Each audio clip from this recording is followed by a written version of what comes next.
وإذا سألك عبادي عني فإني قريب أجيب دعوة الداع إذا دعان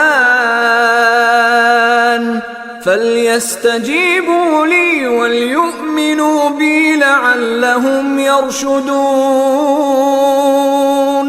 أحل لكم ليلة الصيام الرفث إلى نسائكم هن لباس لكم وأنتم لباس لهن علم الله أنكم كنتم تختانون أنفسكم فتاب عليكم وعفى عنكم فالآن باشروهن وابتغوا ما كتب الله لكم وكلوا واشربوا